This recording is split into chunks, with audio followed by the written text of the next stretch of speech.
근데 난 노래 더 충격받았던 게 이게 여러분 이 영상을 봐야 돼. 이게 한국 언론 애들은 그날 만찬장에서 저 뒤에 빠져 있어갖고 잘 안 보이는데 이제 바이든이 윤석열한테 이제 뭐야 노래 한번 할래? 했더니 뭐 하지 뭐 그러면서 오케이 하고서 이제 하잖아. 그 피아노 치는 애가 그 앞부분을 살짝 툭 쳐주면서 이제 잡아라라고 했는데 그 뒤에 이제 그 군악대 아저씨가 맨 처음에 딱 맞춰주는 거 보고 충격을 먹었잖아. 바이든이 윤석열을 바라보는 거를 보세요. 그러면은 이렇게 이러면서 입을 쫙 벌리고 있어. 놀래가지고. 그래서 A long, long time ago,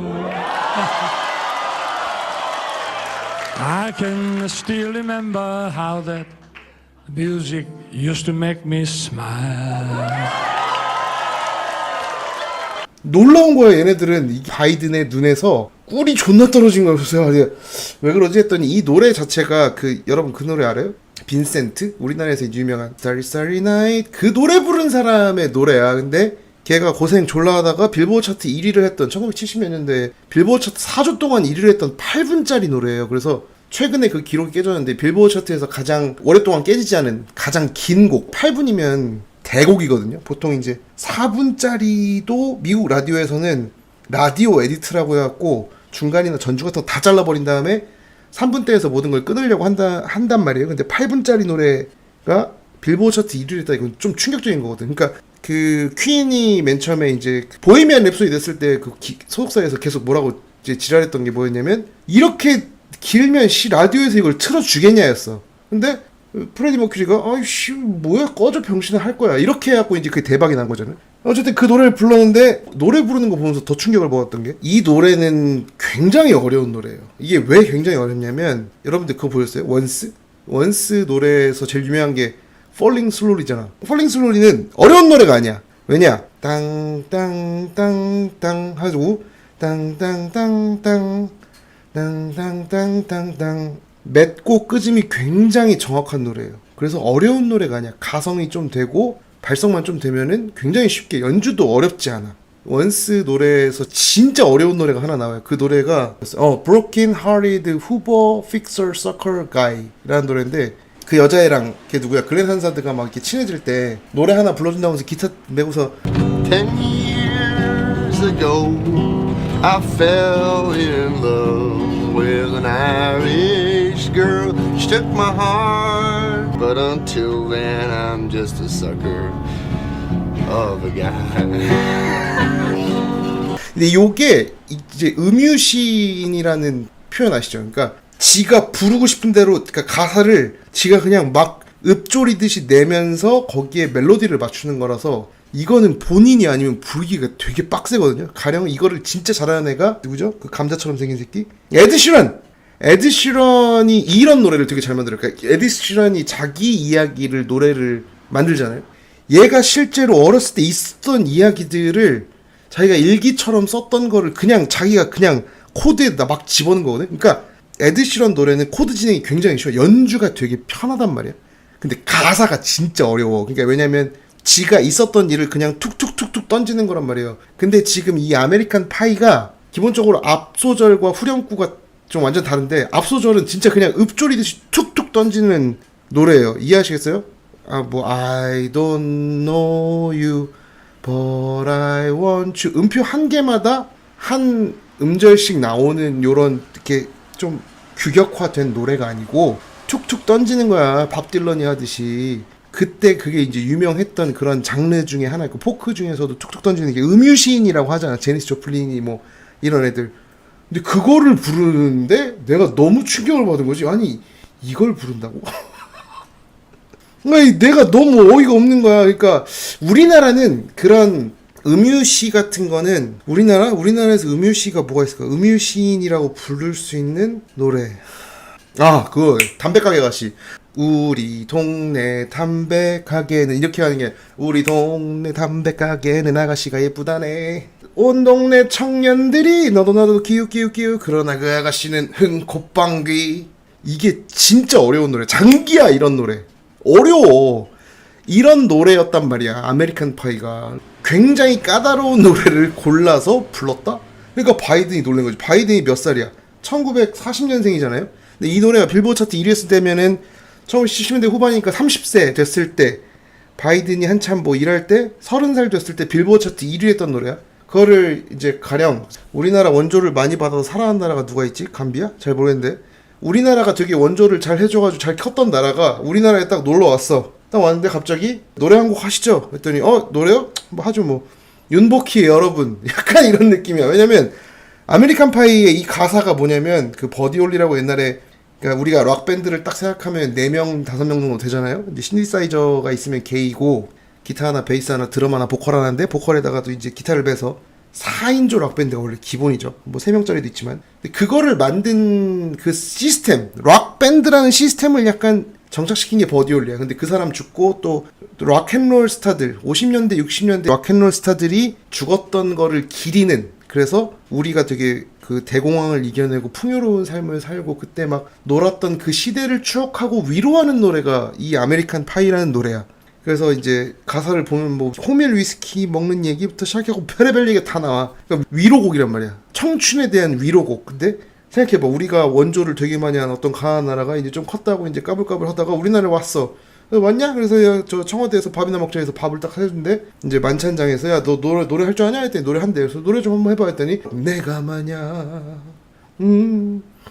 괴로울 때 이러면 사람들이 얼마나 충격을 받겠어. 아니 생각해봐. 아니 그 무슨 BTS니 뭐 블랙핑크니 막 이런 노래 부르는 게 아니고 갑자기 내가 마냥 봐봐 70년대 우리나라 히트곡 중에 약간 위로곡 그 윤복희 씨가 여러분 부른 게 그 자기 동생인가 뭐 이렇게 아파갖고 힘들어하는 동생을 위해서 만든 약간 기독교적인 노래였잖아요. 근데 그 70년대 그 위로곡 대표적인 위로곡 빌보드 차트 1위 뭐 가요 톱10이든 뭐든 그 뭐 인기가요 1위 했던 노래를 딱 불렀어? 야 충격 먹지 우리나라 사람. 무슨 아침 이슬처럼 쉬운 긴 밤 시새우고 이것도 아니야. 내가 마냥 외로울 땐 뻑 가는 거야. 야 씨발 이거 존나 딴따라다. 이거 윤석열은 딴따라야.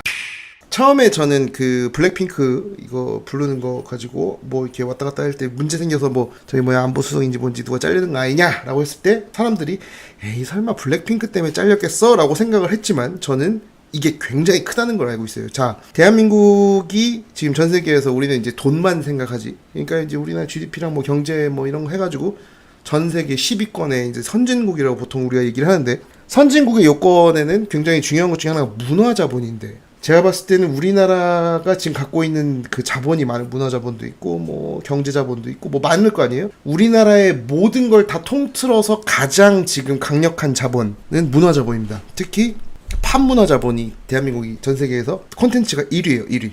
넷플릭스 이런 거에서도 1위고 그러니까 한국이 이제 힙한 나라야. 노래가 빌보드 차트 1위. 내가 하나 얘기해 줄게.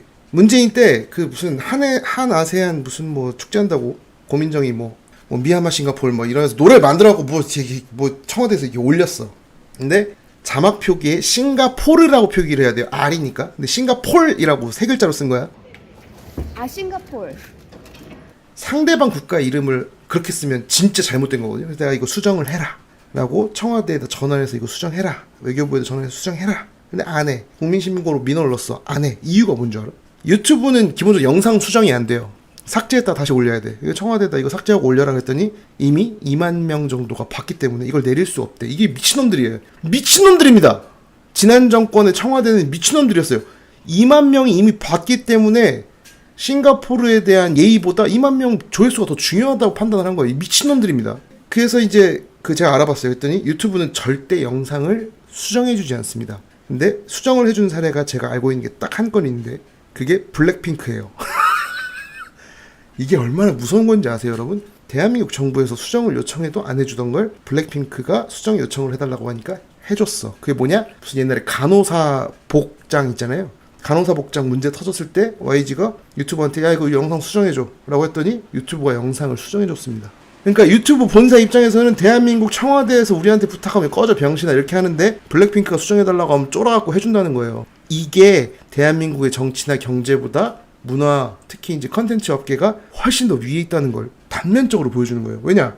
몇 억 뷰가 나오는데 유튜브에서 몇 억 뷰가 나오는 고객이야. 그냥 한국 뭐 무슨 고민정이 부른 거 2만 뷰밖에 안 나와. 몇 억 뷰가 나오는데 그거를 우리가 수정 안 해준다? 야, 그 씨발 왜 안 할 거야? 무섭잖아요. 최고로 자기 상품을 많이 팔아주는 어떤 서플라이어가 야, 바꿔 하니까 바꿔준 거야. 솔직히 말해서 윤석열보다 블랙핑크가 영향력이 훨씬 세요. 요번에 BTS가 군대 갔잖아요. 내가 봤을 때 미국이랑 무슨 뭐 얼라이언스 맺어가지고 뭐 어쩌고저쩌고 해서 무슨 우리가 무슨 무기를 개발하고 다 필요 없어요. 군대에 BTS가 있다는 것 자체로 우리나라는 진짜 반만년 역사에서 가장 강성 대군을 가지고 있는 거예요. 생각해봐. 전쟁이 났어.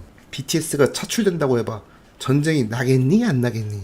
우크라이나 전에 그 BTS 애들을 참전시켜봐. 전쟁이 끝나겠니? 안 끝나겠니? 난 반드시 끝난다고 봐. 그 정도로 무서운 거예요. 문화 콘텐츠라는 게. 사람들의 마음을 가지고 놀기 때문에. 미국은 그 생각을 했을 거야. 아씨 뭐 블랙핑크라도 와서 좀 놀고 가면 의회에 와서 뭐 블랙핑크도 한번 보고 그냥 엔터테이닝이나 하고 가 이 새끼야 이렇게 딱 불렀는데 블랙핑크를 또 안 보내네. 그래서 이 새끼들 말 존나 못 알아듣네 막 이렇게 하면서 이제 속으로 이제 시불시불 하고 있었을 거 아니야. 근데 윤석열이 딱 와가지고 영어로 딱 연설을 하고 그 연설까지 좋았어.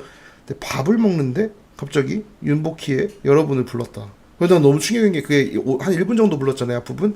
근데 Music Dice라는 그 맨 마지막에 그걸로 이제 1절이 끝나는 그 부분을 The music died.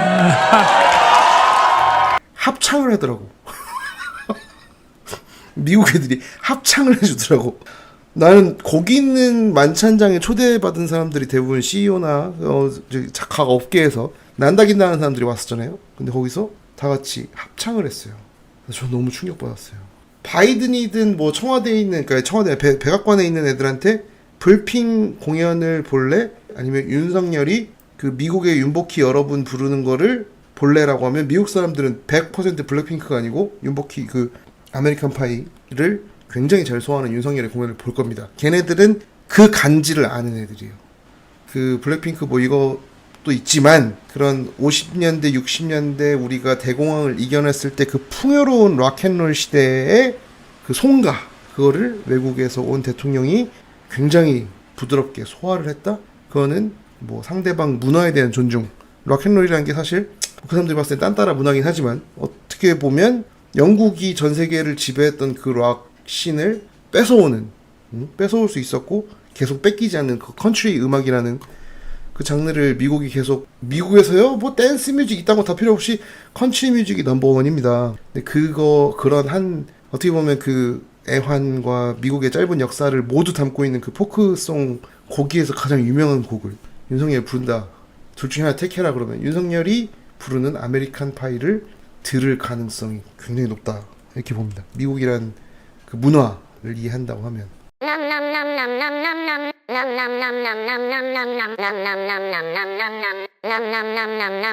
Nam